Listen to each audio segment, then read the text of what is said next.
Hello, everyone. I'm Laura Maffucci. I am the VP and Head of Human Resources at G-P, and I'm so honored today to be joined by Regina Simao, the Global Head of Reward at Deliverect. And today, she and I are going to talk about global growth from the perspective of an HR leader. Building diverse and global teams and entering new markets is always an exciting time for a business. But every member of the leadership team is going to face unique opportunities and challenges, and a lot of those overlap with their peers. So we want to have a conversation about how finance, legal, executives, and HR leaders can work together to make global moves more predictable, successful, and strategic. We recently released a 2024 Global Growth Guide, that's hard to say, ebook on this topic. And our chat today is following one recently that we had with our legal team that was very insightful. So if you'd like to go back and watch that webinar as well, you can find that pinned in our comment section. Okay, so let's dive in. So Regina, welcome. It's great to chat with you today. We'd love to start by learning a little more about you, your career, your leadership experience, and then how you found GP and a little bit about your journey. Hi, Laura. Thank you so much for having me. It's a pleasure. I'm very honored to be here. My name is Regina, like you said, Regina Simao. I'm the Global Head of Reward for Deliverect, a tech company with headquarters in Belgium, but with employees right now in around 22 different countries. I joined Deliverect 2.5 years ago. Before that, I was also working within the food industry or food delivery industry at Deliveroo. Before that, at Avis Budget Group. My career path for the past 10 years since I moved to London, I'm Portuguese, by the way, but living in London, has always been connecting people and pay and benefits and mobility, and now making sure they get paid the right amount according to the market value. When I joined Deliverect, Deliverect was already working with GP at a different scale. The perception was that we needed a partner to be in different markets where we didn't have an entity. I can honestly say GP was not the only company we were working, and the decision was to reinforce the relationship with the ones that really look after us. And GP was the case. You guys were really looking after us and our employees. The idea was to not have any boundaries, even if we don't have an entity. If we want to hire someone anywhere in the world, or we want to move someone anywhere in the world, before we made a decision to open an entity, or if the decision is not to open an entity at all, GP has been there to support us and to support our growth. And so far, so good. Great. I'm glad to hear that we were taking care of you and that we were able to expand on that partnership. So let's talk a little more about Deliverect. Your CEO has described the company as being in hyper growth mode, and you've expanded into 40 new markets within the last few years. Are you still in that huge hyper growth mode, or are you focusing on a different strategy now? It's a bit different. We still want to grow, obviously. We want more employees, more clients, more growth. But the strategy is a bit different. So for context, in 2019, we closed the year with around 50 employees. In 2020, we had 500. So yes, it was not a growth, it was an explosion. COVID has been really kind, if you can use this word, with such a horrible epidemic, but it was kind to whatever was convenient for people to stay at home. And the food delivery service was one of them. Right now, the idea is to have more products and to be a one-stop shop for the rest of the business, but to grow with mergers and acquisitions. We acquired the company last year. We onboarded all the employees.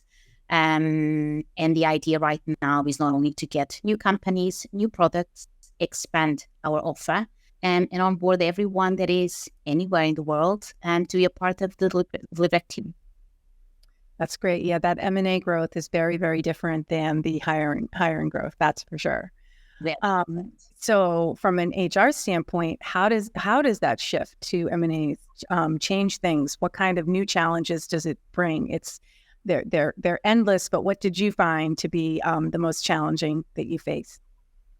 So I think the first one that shouts at everyone is how to make sure that you're not the hostile takeover and you are someone that is onboarding the rest of the team. We're all one team and one team only. And to make sure that there is no awkward situations or you don't have a bittersweet taste on your mouth whenever you move to a different company. And the other thing is your perception of doing things the right way might not be the same perception as the other company. Doesn't mean they're doing the wrong way. No, by all means. Or they're doing anything wrong. It's just a different way to do it. And the fact that you need to align processes, ways to go forward, ways of working is sometimes a huge challenge. And you need to come across as we're going to make this better instead of we just don't want the way you do it. And this is the right way to do it. So that's kind of difficult to manage sometimes, but I think we're getting there. Yeah, and I think on the HR side, that's particularly tricky. And it's really important to take the best of what the company you're acquiring offers and find way, you know what, maybe we should incorporate that. Maybe we should do it. Yeah. So we don't do everything right, and we need to learn and do things with an open mind. Yeah, and that also makes some of that awkwardness and the interpersonal dynamics, a lot easier when they know that you're open and you're not trying to just come in and get rid of everything that they've done. So yeah, those can be really challenging. So with that, you've been kind enough to do a case study for how Deliverect and G-P have been a success story together. And you say that we give you everything you need to know about issuing contracts, hiring in specific locations. What are some of the other considerations that are specific to HR when you're partnering with an EOR? I think above all is the simplicity, is the fact that you can talk to anyone in the business that wants to expand the team or just relocate an employee, and they don't get a no. They say what they get is, okay, I'm going to look into it and we'll get back to you. The advantage of working with GP is that I will get back to you is probably the same day, worst case scenario, the following day. And that makes them really, really happy. The fact that we can move employees around, either to retain talent or to attract talent, or the fact that we can say to the board, they one day decide, and remember, we're a unicorn company, meaning that decisions are done like this. Yeah. If you go to the board and they say, oh, yesterday I thought we could open, I don't know, in Antarctica. Okay, that's absolutely fine. Give me a couple of hours and I'll let you know what we need to do. We don't say, no, it's not possible. We've removed that sentence completely. And we just reach out to your team and what can you do? Can you help us? And on top of that, you have a finance team that really loves GP because they get an invoice. It's just an invoice with the cost center allocated. There's no taxes, no social security, no legal requirements, setting up an office, registering, going to legal team. That doesn't exist. It's perfect. Mm-hmm. Great.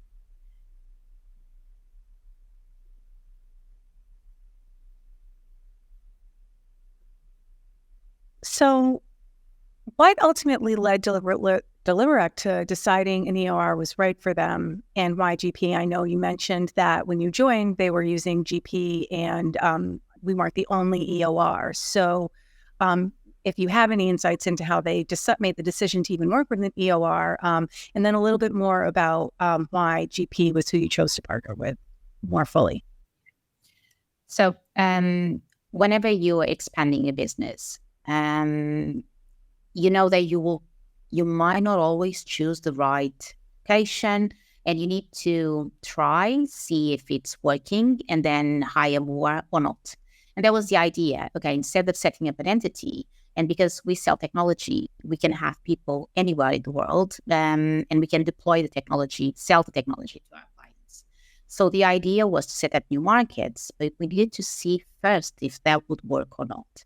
And I know two big markets that we had at the time was Mexico City and Sydney, which are very, very far apart. And going and setting up everything might be really, really tricky. And so the decision was, okay, so we're going to give it a try, see if it works, and then we will think about opening the entity. We did afterwards. And the relationship kept on going with GP because as we opened the entity over there, now there's another market that we might consider to open. Let's go to Saudi Arabia. Can you help us with that? Let's go to Denmark. Can you help us with that? And sometimes does justify to open an entity. But from a cost perspective, if you have 1, 2, 3, 4 employees, it might not make much sense. And as a company, you need not only to onboard employees, expand your business, but also look at the cost of things. Does it make sense? Does it not? Is this a good solution? It is. So we're going to keep it. That's great. Yeah, and I think there's things that come into play even beyond cost.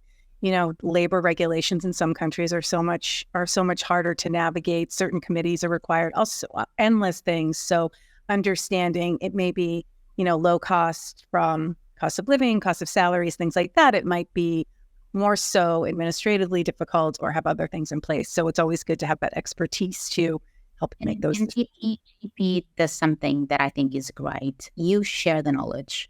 You let us know, okay, so this is local legislation. This is the nice to have. This is what is normal to have.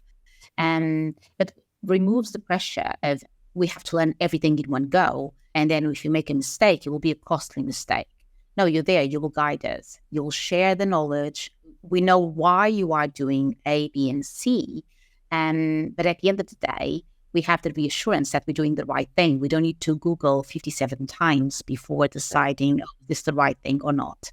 That's really good. Great. So our Global Growth Guide talks a lot about how EORs can help navigate the expansion challenges, create those new strategic opportunities for each member in the leadership team. We're going to drop a link to that ebook in the chat section. But can you talk a little bit about how leveraging an EOR has allowed your team to be more strategic in thinking about growth and collaborating with peers in other departments? Well, like I said, right now the perception is that we can hire anywhere. We can not only go to managers and say, when they come to us, I would like to hire in Chile. Can we do that? Give me a couple of hours. I believe we can. These are the requirements. It also has a huge weight on deciding where to hire. Because whenever we go to GP, we know not only the salary that we need to pay, you can give us some advice on that. The benefits, not only the mandatory, but what is normal to have if you apply, but also what are the legal requirements. And when you work from the HR side, you don't want to look at everything just from the higher perspective. How much does it cost if things not go the way we plan and we need to terminate someone? What are the costs associated to that? It's a horrible thing to do, but if you work in HR, you know that at some point you'll have to do it. And it's always better to have the full information to avoid unpleasant surprises. So for us, it's like I said before, we can not only go to the board and say, yes, we can open, we can hire someone on this or that location, but we can also retain talent. My life has changed. I now have a baby. I want to go back to my country. Well, this is someone that we really want to keep. Why not move them to GP and working with them? We've been doing that quite a lot. So when it comes to benefits, what are some of the key benefits that you were looking for? And I know this varies dramatically by country, but Yeah, however, one solution will fit all. I think benefits, the desired benefits will vary not only per country, but also depending on the age, generation you're working with. And for people like me, I'm not that young, pension is something that is crucial. For people that are in their early 20s, if we don't have the gym, they just look at us like if we were aliens. And that's good. It means that we are at different stages of our lives, and benefits are something that they value in different ways.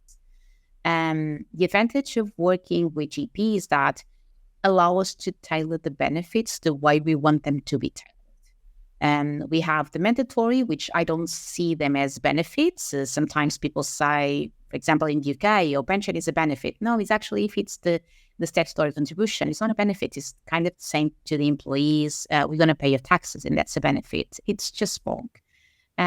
But we can go to GP and say, well, actually, for these employees, we would like to provide this and this and this. And sometimes it's not possible, because the country legislation will force GP to provide the same benefit to everyone that they have hired. And I get that. As long as I have an explanation, I see the why. That's absolutely fine.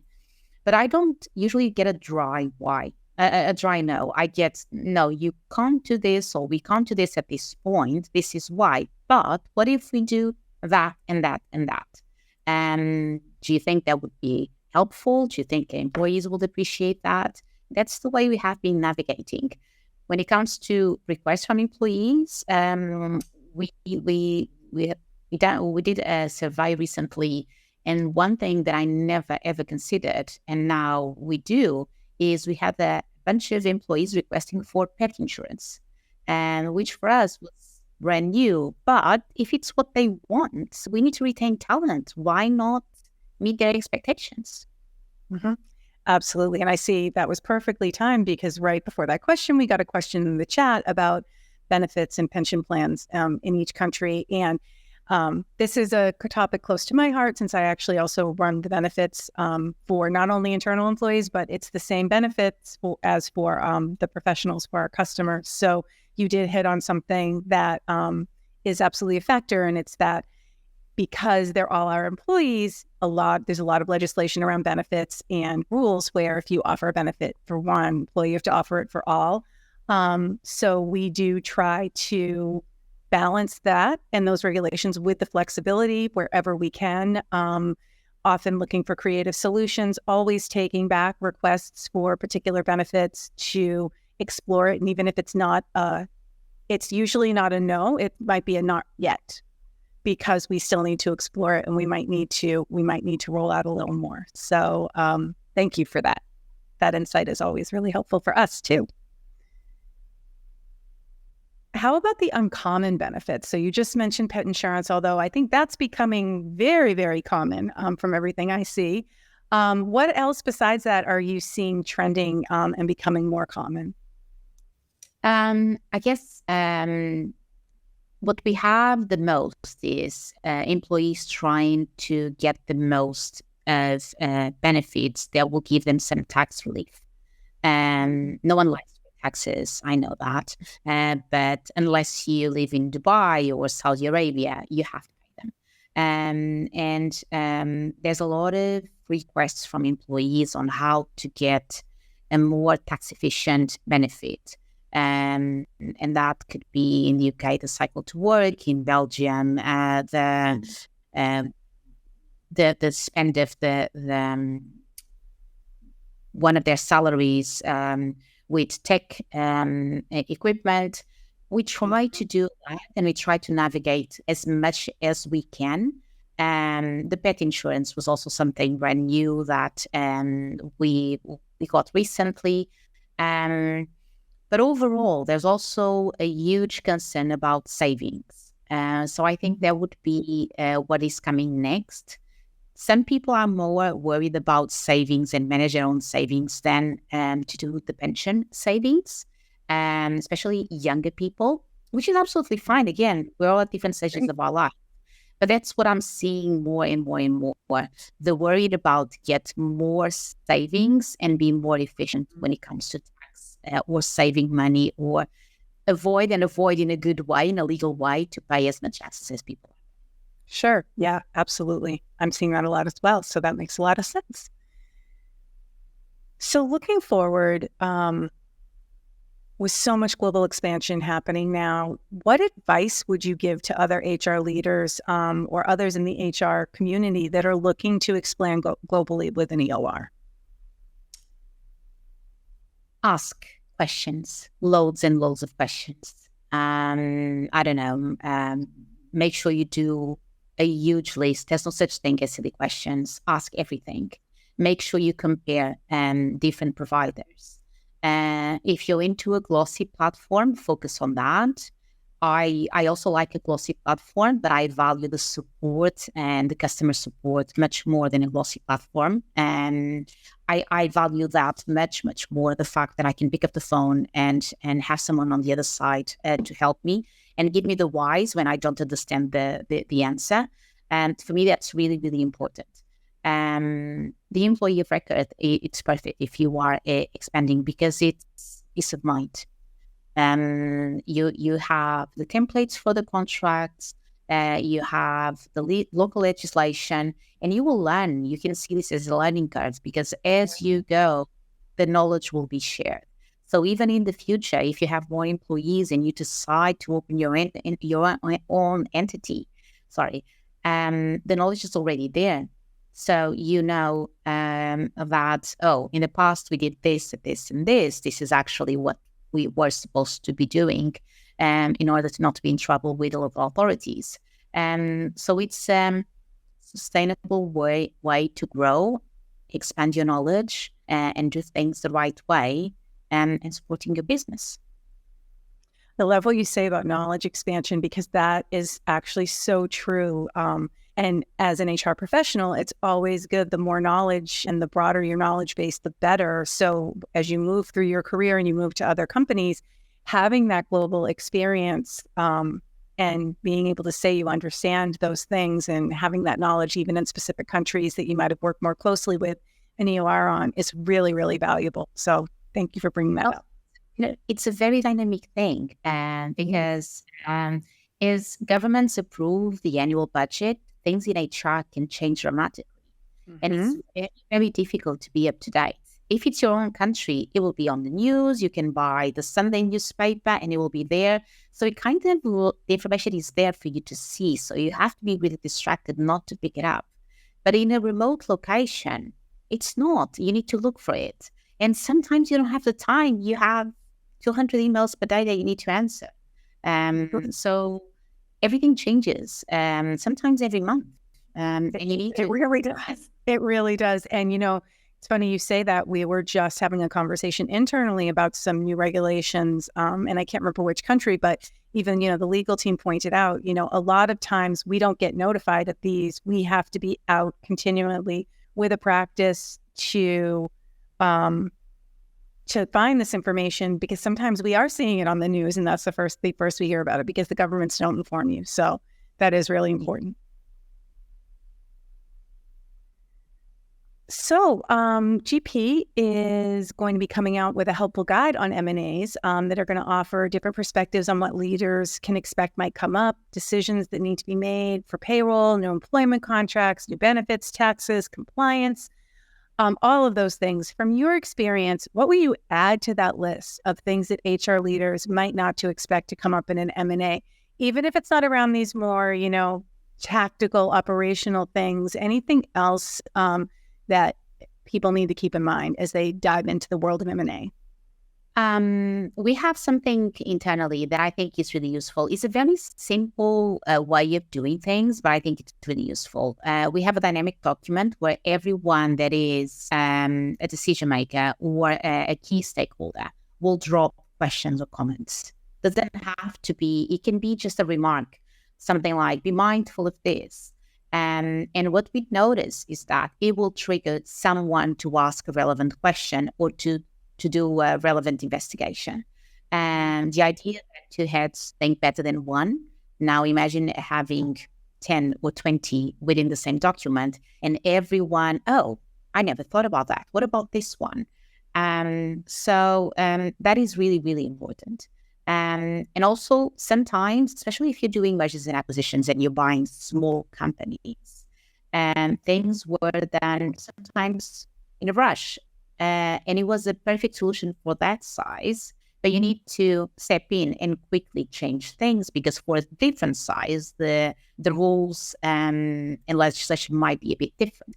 And so always to be mindful of that. And so sharing is power when it comes to M&A. And then get the data and the support from everyone. We had cases where we had M&As and we got a different employee of record provider. And we decided, actually, this solution doesn't work for us. And we moved to G-P. As long as it works for us and it goes in line with our ways of working, it's absolutely fine. But be transparent and ask why sharing is power in this case. So that just brings up another question in my mind for you. So you're doing so many of them. Do you have one approach that you take for all of your M&As where you either immediately upon day one are changing everything over to be unified with the rest, or do you have a specific amount of time that you wait before you make those changes, or does it vary depending on what you're doing? It does vary depending on the teams you're working with, depending on the product you want to absorb. It does vary, and it has to be like that. You need to be also to be respectful with the person that you're working with the teams that you're working with, and we're all different, and circumstances will vary depending from the time and circumstances that led to the M&A. So no, we don't have. It's not set in stone how we do it, and we analyze case by case. Yeah, that makes a lot of sense. Well, that does bring us towards the end, and we do have a few minutes for questions, and we have one on this topic. From your experience, what are the key challenges in an M&A process? Well, as I said before, making sure people are felt welcome. We need to make sure that we onboard everyone, and moving them from, I don't know, a contractor to an employee of record doesn't have to be a bad thing. But you need to explain. And repetition is key. Making sure that people understand the why. And we question everything, right? In our personal life, especially our professional life. And we need to make sure that if they question, we are at ease and we can lay details. Because if you are upfront and you explain everything, they know they will feel reassured that you know what you're talking about. You can pass some security to them that whenever you have an M&A, the insecurity is there. The first question is, oh no, we're going to have an M&A. How many are they going to fire? And it's not always the case. So that hasn't been the case. So we also did something that is like a side note that I think it does help in a virtual world where everyone thinks that we can get everything sorted with Zoom or Teams. No, sometimes seeing your legs does help. Go there, make sure you have coffee with them, sit down with them, and make yourself available. Teams and Zooms, they don't solve everything. They don't. I think you're touching on something really important. Yes, there are plenty of things like benefit synergies and all of the processes in the day-to-day, and all of those things are very important and can be very complicated. But typically the most complicated things is you're dealing with humans, and humans are messy, and humans are naturally going to be afraid in a new situation, especially when it comes to their jobs and their livelihood. So how can you do it in a way that is wisely compassionate and make sure that they feel the degree of safety that they should and that they're being welcomed the right way? And sometimes it's as simple as I've had situations in M&As with they were a Slack shop, we were a Teams shop, and they were very, very heavily reliant on Slack. So bringing Slack over and keeping Slack for them to make them still feel comfortable with that, those things like that you have to take into consideration to really help people move along with the change. So, well, thank you, everyone. And thank you so much, Regina. It was wonderful getting to chat with you today and hearing all of your insights. Thank you, everyone, for joining. If you'd like more information on employer record services and how G-P can help you drive your global growth, make sure you register for our upcoming live demo, and have a great day, everyone. Thanks so much.